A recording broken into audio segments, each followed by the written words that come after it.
अस्सलाम वालेकुम मेरे प्यारे लिसनर्स। मेरे नए चैनल उर्दू ओरिजिनल को सब्सक्राइब करें और वहाँ पर मौजूद दिलचस्प ऑडियो बुक से लुत्फ़अंदोज़ हों। चैनल का लिंक डिस्क्रिप्शन बॉक्स में मौजूद है। एपिसोड 81। मेरे खामोश हो जाने के कुछ देर बाद हाजरा बेगम ने सवाल किया, वो कौन थी सलोनी? इसका जवाब नहीं दिया तुमने। वो भी दरगाह पर ज़्यादती का शिकार हुई थी। उसने फ़रार होने में हमारी मदद की थी और कहा था कि हम सीधे यहाँ उसके घर पहुँच जाएँ। रेशम का कुछ जेवर और कुछ मेरी नकद जमा पूंजी उसके पास थी। हम यहाँ पहुँचे इससे पहले सलोनी की नीयत बदल गई। वो भाग गई और हम खाली हाथ रह गए। यहाँ हमारा कोई आशना तक ना था। फिर यहाँ कैसे पहुँचे? अखबार का इश्तिहार देख के। हमें झूठ बोलना पड़ा, वरना आप भी इनकार कर देती। अब ये मालूम हो जाने के बाद भी आपकी मर्जी है, हम चले जाते हैं। खुदा की दुनिया बहुत बड़ी है और उसी पर आसरा है। वो खामोशी से हम दोनों की सूरत देखती रही, फिर बोली, अगर इस कहानी में ज़रा भी झूठ निकला ना तो मैं तुम्हें पुलिस के हवाले कर दूंगी और वो तुम्हें वापस पीर साईं की तहवील में दे देंगे। फिर वो जाने और उनका काम। जैसी आपकी मर्जी बेगम साहिबा। मैंने मिस्कीनी से कहा, अगर वो औरत सलोनी थी तो इसका मतलब है कि अभी तक वो मुल्तान में ही है यहीं? हाँ, लेकिन अब वो भाग जाएगी। अरे पर भाग के जाएगी कहाँ? उसका घर बार है कोई? नहीं, वो हर रात अपना ठिकाना बदलने वाली औरत है। जब तुम ये सब जानते थे तो उस पर एतबार क्यों किया? बदकिस्मती, बेवकूफ़ी, शामत अमाल, शरीफ आदमी मिला नहीं। और क्या वो सब काबिल एतबार होते हैं बेगम साहिबा जो शरीफ कहलाते हैं या नज़र आते हैं? मुझे तो तुम पढ़े लिखे लगते हो अपनी बातों से। कहाँ तक तालीम हासिल की है तुमने? छोड़े बेगम साहिबा, अभी तो मैं शामत का मारा मफरूर मुजरिम हूँ। जान हथेली पर लिए फिर रहा हूँ, खुद को बचा रहा हूँ और इस लड़की को भी। खूनी और हविस के भूखे भेड़िए हमारे पीछे हैं। ये ठीक है कि खून के रिश्ते से मेरी बहन नहीं, मगर मेरी ज़िंदगी इसका कर्ज है। इसने मुझे बचाया, वरना मैं तो डूब के मर जाता। एक बहन बन के मेरी तीमारदारी की। इसके बाप के कत्ल के बाद ये मेरी जिम्मेदारी बन गई है। तुम्हारी बीवी, क्या नाम बताया था तुमने उसका? नौरीन। जब वो ना रही, मैं समझ गया आप क्या कहना चाहती हैं। लेकिन बेगम साहिबा, जब मैं रेशम के घर में था तो दिन रात उसने जिस तरह मेरी तीमारदारी की वो एक बहन ही कर सकती थी। हालांकि मैं तो अजनबी था उस घर में, मगर इसके बाप ने मुझे बेटा समझा और मैंने भी ऐसा ही महसूस किया। मेरी कोई बहन नहीं थी, इसका कोई भाई नहीं था। हालात ने हमें रिश्ता दे दिया जो मांगने से नहीं मिलता। नौरीन के लिए मैं पुरुम्मीद था कि वो मिलेगी। हाजरा बेगम ने सच को महसूस कर लिया था मेरे लहजे और जज्बात से। अब कहने सुनने को कुछ नहीं रहा तो मैं उठा और अपने कमरे में जाके लेट गया। वो दिन गुजर गया। सुबह मामूल के मुताबिक हाजरा बेगम ने मुझे चेक दिया। इन कपड़ों में जाओगे? वो जो मैंने दिलवाए थे वो कब काम आएंगे? ईद पर पहनोगे अपनी शादी में? जाओ, पहले लिबास बदल के आओ। मैं लिबास बदल के फिर सामने जा खड़ा हुआ। उन्होंने मुस्कुरा के मुझे देखा, फिर डांटा, अब क्या है, जाते क्यों नहीं? आपने बैंक में फ़ोन कर दिया है? ये 25,000 का चेक है ना? ज़रा आंखें खोल के देखो, ये दूसरे बैंक का चेक है, वो दूर है, गाड़ी लेकर जाओ, देर मत लगाना। मैंने पीछे खड़ी आंखें चमकाती रेशम को देखा जिसकी मुस्कुराहट से खुशी फूटी पड़ रही थी। कुछ समझे बगैर मैंने चाबी कैच की जो उसने मेरी तरफ उछाली और पलट गया। जो बात आया थी आहिस्ता आहिस्ता मेरी समझ में आने लगी थी। मालूम नहीं क्यों हाजरा बेगम का रवैया ऐसा था जैसे गुज़िश्ता रात उनकी और मेरी कोई बात ही ना हुई थी और सब वही है जैसा था। उनका एतमाद भी वही था, बल्कि बढ़ गया था। तकरीबन 1.25 घंटे बाद मैं वापस पहुंचा तो उन्होंने कहा, ये तो पूरे हैं। जी? मैंने हैरानी से कहा, जी क्या, पेट्रोल नहीं डलवाया? ऐसे ही गाड़ी वापस ले आए? आपने कहा ही नहीं था। अच्छा, मैं नहीं कहूँगी तो तुम गाड़ी को पेट्रोल के बगैर ही चलाते रहोगे? इससे अच्छी क्या बात हो सकती है? ऐसा ड्राइवर तो मैंने आज तक ना देखा ना सुना। अब फिर जाओ और गाड़ी रास्ते में बंद हो जाए तो धक्का लगा के ले जाना, वहीं सड़क के बीच मत छोड़ाना कि आपने कहा ही नहीं था। जाओ, मेरी सूरत मत देखो, पूरे 1000 का पेट्रोल डलवाना। रेशम हंसी तो मुझे भी मुस्कुराना पड़ा। सर खुजा के मैंने उनसे 1000 का नोट ले लिया। उनके रवैये ने एकदम मेरा मुराल अब कर दिया था। उस नेक और फराख दिल औरत ने मुझे दिल की गवाही पर माफ़ी दे दी थी, अपना लिया था। जब मैं वापस पहुंचा तो मुझे बैठक में तलब किया गया। हाजरा बेगम एक उल जलूल से आदमी के सामने बैठी थी। वो वाकई चावल कढ़ाती लगता था। शलवार कमीज, इस्तरी के बगैर, पेशावरी चप्पल, सर पर गोल कराकली टोपी, कल्ले फूले हुए, दरमियान में किसी मटके जैसा पेट। उसने अपने पीले मैले दांतों की भरपूर नुमाइश की और मुझसे हाथ मिलाया। यह है वो मेरा भांजा जिसका मैं जिक्र कर रही थी। ये काम होना चाहिए पक्का बेग साहब। एकदम पक्का बेगम साहिबा, पहली बार तो खिदमत का मौका दिया है आपने। ये कल आएगा। और देखो, डंडी मत मारना। जहाँ ताल्लुकात बीच में आ जाएं, कुछ लोग काम ही नहीं करते, टालते रहते हैं। सिर्फ तुम्हारी तसल्ली के लिए मैंने तुम्हें यहाँ बुलाया, वरना ये खुद आ जाता। पूरे पैसे देगा तुम्हें। अरे आप क्यों शर्मिंदा करती बार बार पैसों का जिक्र करके? बस आपका काम हो जाएगा हफ्ते में, आप मुझ पे छोड़ दें। वो उठा फिर मुझसे हाथ मिला के चला गया। चाहे वो पहले ही पी चुका था। ये कौन था बेगम साहिबा? बेवकूफ़, अच्छा वो तुमने उसके सामने मुझे बेगम साहिबा नहीं कहा। अपना भांजा बताया मैंने तुम्हें। ये फाजिल बेग था। इसे यतीम खाने से लाई थी 30 साल पहले। 4 साल का था। मैंने पढ़ाया लिखाया और शादी की, मगर अल्लाह ने अच्छी सज़ा दी। नेकी में डंडी मारी थी ना, सोचा था कि बुढ़ापे का सहारा होगा, अकेलापन दूर हो जाएगा मेरा। खुदगर्जी वाली नेकी अल्लाह ने कबूल नहीं की। इसकी बीवी ऐसी भोली भाली और नेक नजर आने वाली, पढ़ी लिखी, साल भर भी ना गुजार सकी मेरे साथ। जिंदगी अजाब कर दी थी उसने मेरी। मैंने खुद ही निकाल बाहर किया दोनों को। ये बेचारा सख्त परेशान होता था मगर बेबस था। मुझसे कहता था कि तलाक दे दूं। मैंने कहा खुदा के लिए मुझे माफ़ करो, गलती मुझसे हुई कि तुम्हें उसके पल्ले बांधा। अब जाओ तुम भी चैन से रहो और मुझे भी इज्जत से रहने दो। वो खुद तो कभी नहीं आई पलट के और ना फ़ोन किया। ये फ़ोन भी ऑफिस से करता है और आ जाता है कभी मिलने 4-6 महीने में। आज काम से बुलाया था मैंने, कल तुम इसके पास चले जाना। पर किस लिए बेगम खाला? मैंने गड़बड़ा के कहा, ये तुम्हारा और रेशम का नया शनाख्ती कार्ड बनवा देगा, जिस नाम से भी चाहो। नौकरी भी मैंने ही दिलवाई थी इसे, अब तो मकान बनवा लिया है, गाड़ी ले ली है। कहते हैं यही सब कि अल्लाह ने कमाई में बड़ी बरकत दी है। मेरे कान उनकी आवाज़ सुन रहे थे लेकिन मेरा दिमाग हाजिर नहीं था। दोपहर का खाना हमने एक साथ ही खाया। हाजरा बेगम खुश थी और इसका अंदाज़ा उनके चेहरे से भी किया जा सकता था। रेशम की खुशी भी उसकी सूरत से आया थी, मगर मैं कुछ चुप था। मामूल के मुताबिक ज़ोहर की नमाज पढ़ के हाजरा बेगम सो गई तो रेशम मेरे पास आई। क्या बात है, ऐसे क्यों मुँह लटकाए बैठे हो? तुम खुश हो? ये काफ़ी है भाई, खाला ने हम पर एतबार किया है, तस्दीक तफ्तीश के बगैर हमें अपना लिया, भटकने फिरने से बचा लिया। मैं रेशम को देखता रहा। इसे ना मैं उनकी बेवकूफ़ी कह सकता हूँ ना सादगी, ये उनकी मजबूरी है। अकेली औरत जिसका दुनिया में कोई नहीं, किसी को अपना बनाना चाहती है जो ज़िंदगी के आखिरी लम्हे तक उनके साथ रहे। उनकी जगह मैं होता तो ये खौफ मुझे भी होता कि कोई मेरा ख्याल रखे, तीमारदारी करे। हाँ, दुनिया में ऐसे बहुत से बेसहारा लोग हैं जो माजूर या बीमार पड़े हैं। उनके पास सब कुछ है, शौहर भी था, औलाद भी थी, पर सब छोड़ गए। वो जुआरी जो अब तक हारती आई हैं। शायद इसी तरह अपनी नेकी और फयाजी से उन्होंने पहले भी गैरों को अपना बनाने के लिए इस दौलत को दाव पर लगाया होगा जो अब उनके लिए बेमसरफ हो गई है, जो अब तक उनका सबसे बड़ा सहारा थी। हर बार वो बाजी हारती रही। मैं भी आज 25,000 लेकर तुम्हें गाड़ी में साथ बैठाता और हम निकल जाते तो क्या होता? ज़्यादा से ज़्यादा पुलिस में रिपोर्ट लिखवा देती वो। हम जो पहले ही मतलूब हैं ज़्यादा मतलूब हो जाते। तुम्हारे नज़दीक ये बेवकूफ़ी की उन्होंने? नहीं, दानाई यही है। शायद उन्हें एहसास है कि आखिरी बाजी हो सकती है, इसमें सब लगा दो। पहले वो बचाती रही और लुट के भी महफूज रही। अब ये हारे हुए जुआरी वाली कोशिश है, आर या पार। और मैं महसूस करता हूँ कि हम फिर फंस गए हैं, जैसे हम चौधरियों की हवेली में और फिर पीर साईं के डेरे पर फंस गए थे। पर यहाँ तो जोर जबरदस्ती कुछ भी नहीं है। यही तो तुम समझ नहीं रही हो।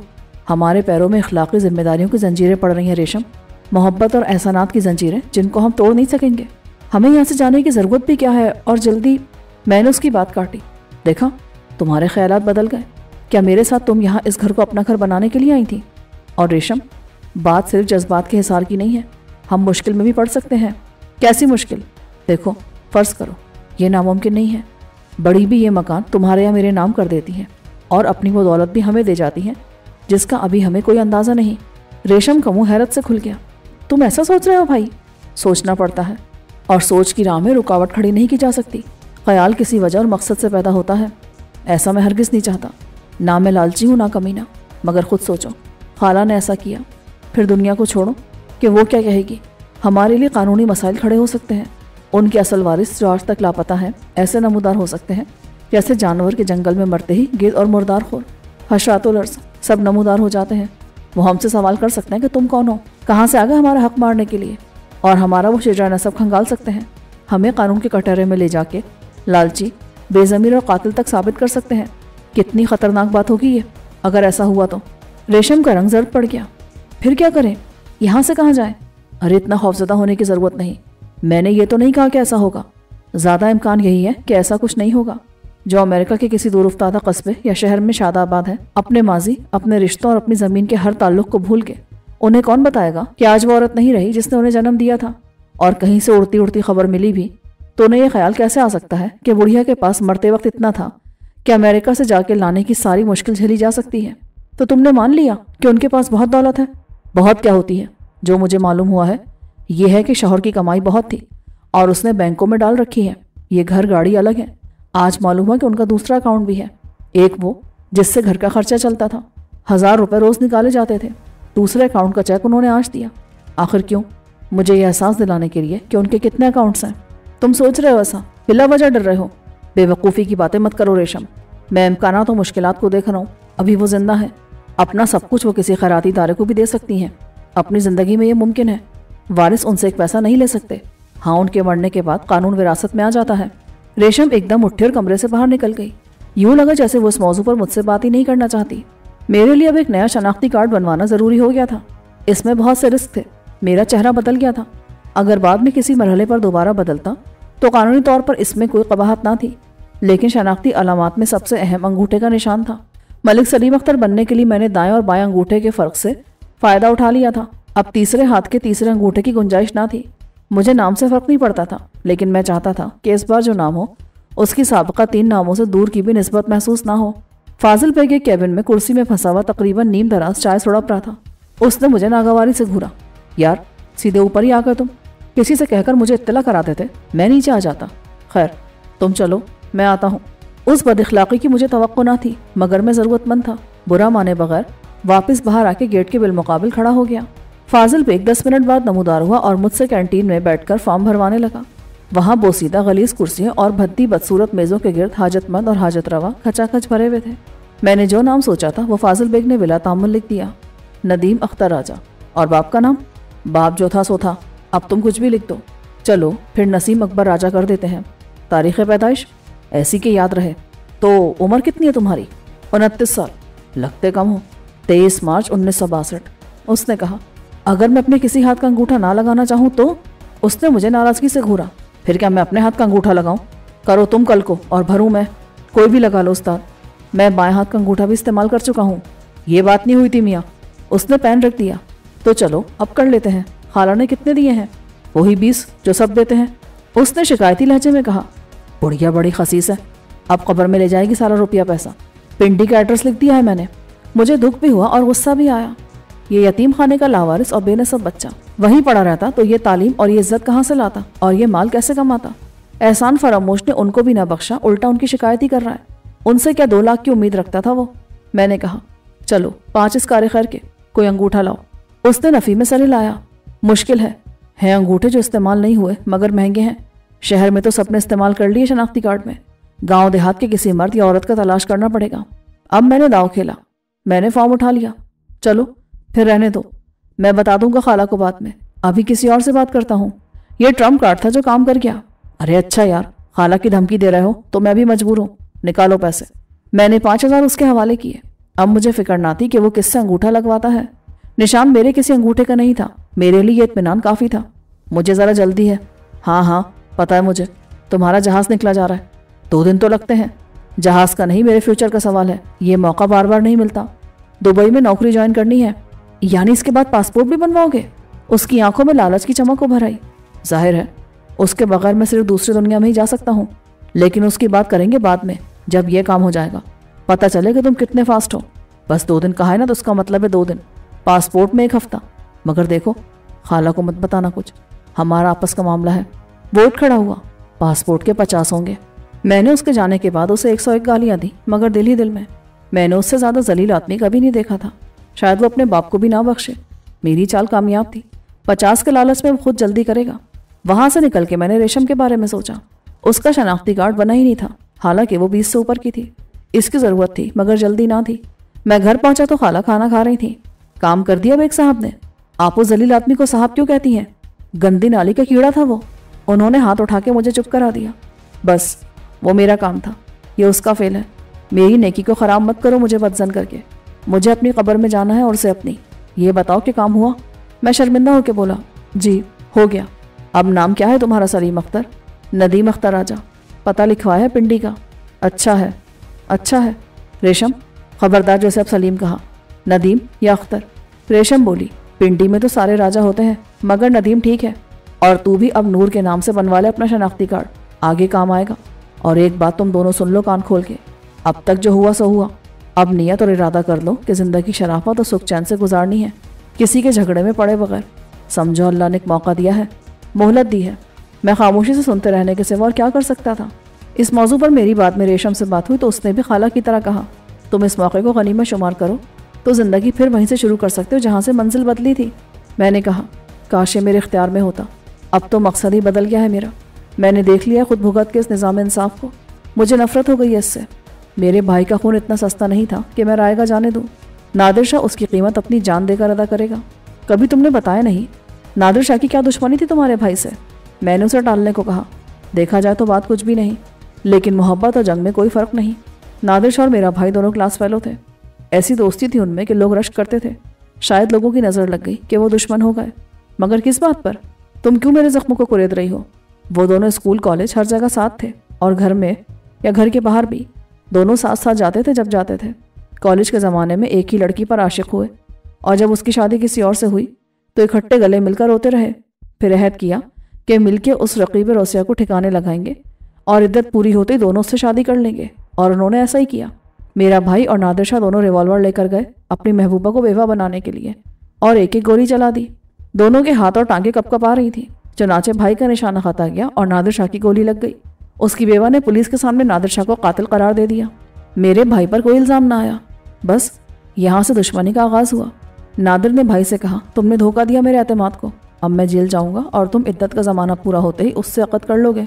बिलाखिर रेशम के ज़ब्त का हौसला जवाब दे गया। वो एहतिजाजन वॉकआउट कर गई। 2 दिन उसने मुझसे बात नहीं की। 2 दिन बाद फाजिल बेग मेरा शनाख्ती कार्ड लेकर आया तो मुझे पता चला कि खाला ने उससे रेशम का शनाख्ती कार्ड भी बनाकर लाने के लिए कहा था, लेकिन यह भी कह दिया था कि रेशम कहीं नहीं जाएगी, ज़ाब्ते की सारी कार्रवाई घर पर होगी। चनाचे वो अपने साथ एक फोटोग्राफर को भी लाया था। रेशम घबराई भी मेरे पास आई। भाई बताओ मैं क्या करूं? तुम तो नाराज़ थी ना मुझसे। वो तो मैं हूँ, बल्कि थी, हमेशा तो नहीं रह सकती। अच्छा ठीक है, फिर घबराने की बात नहीं, जाओ बनवा लो शनाख्ती कार्ड भी। तुम्हें किसका डर है जब पहले बना ही नहीं? इसकी ज़रूरत है क्या? पढ़ सकती है रेशम, कभी भी कहीं भी। नाम क्या बताऊं, नूर या रेशम? तुमको कुछ भी बोलने की ज़रूरत नहीं। ना नाम, ना वल्दियत, ना पता। कोई तुम्हें तलाश नहीं कर रहा और ना कर सकता है। अनवर की मोहब्बत और पीर साईं की नफरत, दोनों में इतना दम नहीं कि तुम्हारे खिलाफ अपने जज्बात को दुश्मनी तक ले जाएं। उनका निशाना मैं ही रहूंगा हमेशा। हाजरा बेगम की तबीयत कुछ मुजमहल थी। चनाचा नूर के साथ मैं बैठ गया। उसने तस्वीर बनवाई और फॉर्म भी खुद भरा। फाजिल बेग की आंखों में हविस की जो चमक मुझे नजर आई वो दौलत के लिए थी। वो पुरुम्मीद था कि अब मैं उससे पासपोर्ट बनवाऊंगा तो 50,000 का सौदा होगा। घर आके रेशम का शनाख्ती कार्ड बनाने के होम सर्विस के चार्जेस भी उसने ज़्यादा तय किए होंगे। जब रेशम चाय लेने गई तो मैंने उससे पूछा, इस काम के तुमने क्या तय किए थे खाला से? वही 25 जो तुमने दिए थे। वो मिस्कीनी से बोला। जब इसमें कोई गलत बात नहीं तो? वो जल्दी से बोला, घर आके ये काम कौन करता है? एहसान फरामोशी का जो मुजाहरा तुम कर चुके हो, क्या वो काफ़ी नहीं? तुमने इस औरत को नहीं बख्शा जो तुम्हारी माँ से ज़्यादा है। माँ तो मर गई या कहीं चली गई तुम्हें यतीम खाने में छोड़ के। मतलब क्या है तुम्हारा आखिर? मतलब साफ है, जो काम तुमने 25 में किया वो दूसरे 10 में करते हैं, और जायज़ काम 5 में। अगर जल्दी कहो। हमें तो रेशम के मामले में कोई जल्दी नहीं। तुम जाओ, हम बनवा लेंगे 100 रुपये में, बेशक महीने बाद या 2 महीने बाद। उसका चेहरा गुस्से, बेबसी और एहसास ज़िल्लत की तस्वीर बन गया, लेकिन फ़ायदे का ख्याल फिर गालिब आ गया। वो ढिठाई से मुस्कुरा के बोला, अच्छा यार 5 में करा देता हूँ मैं ये काम। तुम पासपोर्ट की बात कर रहे थे ना? मैं बकवास करा था। दुबई में किसी नौकरी के लिए मुझे नहीं जाना। मेरा कार्ड मेरे हाथ में आ गया था। अब मुझे उसकी नाराज़गी की परवाह नहीं थी। यह खतरा भी नहीं था कि वो मुझे नुकसान पहुंचा सकता है। मेरे जुर्म में वो बराबर का शरीक था, बल्कि शायद ज़्यादा ही था। फोटोग्राफर अपने साथ पोलोराइड कैमरा लाया था। उसकी तस्वीर चंद मिनट में तैयार हो जाती है। उसने 8 प्रिंट मेरे हवाले किए और फाजिल बेग से 500 रुपये वसूल करके चला गया। उसे कहीं जाने की जल्दी थी या मेरी गुफ्तगू से वो डर गया था कि मैं एक नाकाबिले एतबार क्लाइंट हूँ। रेशम अंदर से चाय लेकर आई तो उसमें एक लिफाफा भी था। फाजिल बेग के उसकी तरफ हाथ बढ़ाने से पहले लिफाफे को मैंने उचक लिया।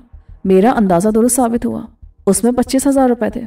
खाला की तबीयत ठीक नहीं, इसलिए उन्होंने कहलवाया कि काम जल्दी होना चाहिए।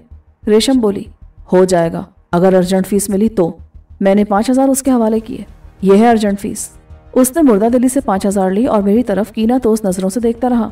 20,000 मार कर तुम बीच में। मैंने कहा, जाओ बता दो खाला को, मैं भांजा हूँ उनका, तुम नहीं। लालच मत करो, वरना ये 5 भी वापस ले लूँगा और खाला को बता दूंगा कि ये 100 रुपये का काम है। चलो चाय पियो। अरे लानत है इस चाय पे, तुम पछताओगे एक दिन। मुझसे ज़्यादा उस दिन तुम पछताओगे फाजिल बेग। ये सोने की कान तुम्हारे लिए भी जेल की कोठरी बन जाएगी। मैंने खाला को 20,000 वापस किए तो वो हैरान हुई। फिर मैंने उनको फाजिल बेग के लालच और आसान फरामोशी के बारे में बताया तो वो दुखी नजर आने लगी। अब बताओ किस पर भरोसा करे कोई? कम से कम वो आपको तो बख्श देता खाला। पुराने लोग खून के नज़रिए पर जो एतकाद रखते थे गलत ना था। असल से दगा नहीं, कम असल से वफा नहीं। ना जाने किस बेज़मीर का खून था ये। चलो बेटा जाने दो, मैंने अपनी तरफ से बुरा नहीं किया था, अब बदगुमानी क्यों करूं? कहीं आप फिर तो वही गलती नहीं कर रही मुझे बेटा कह के? वो उदास हो गई। नहीं। फिर वो चादर को सर तक तान के सो गई। शायद उनको मेरे सवाल ने दुख पहुंचाया था। शाम तक उनका मूड और तबीयत दोनों इस हद तक बहाल हो चुके थे कि वो पार्क से फिर शॉपिंग के लिए गई और अपनी मर्जी से बेशकीमत जनाना कपड़े खरीदती रहीं। रेशम के एतराज़ पर उन्होंने उसे डांट दिया। मुझे तुम्हारे मशवरे की ज़रूरत नहीं है और ना ही मैं तुम्हारे लिए कुछ ले रही हूँ। रेशम खिसियानी होकर चुप हो गई।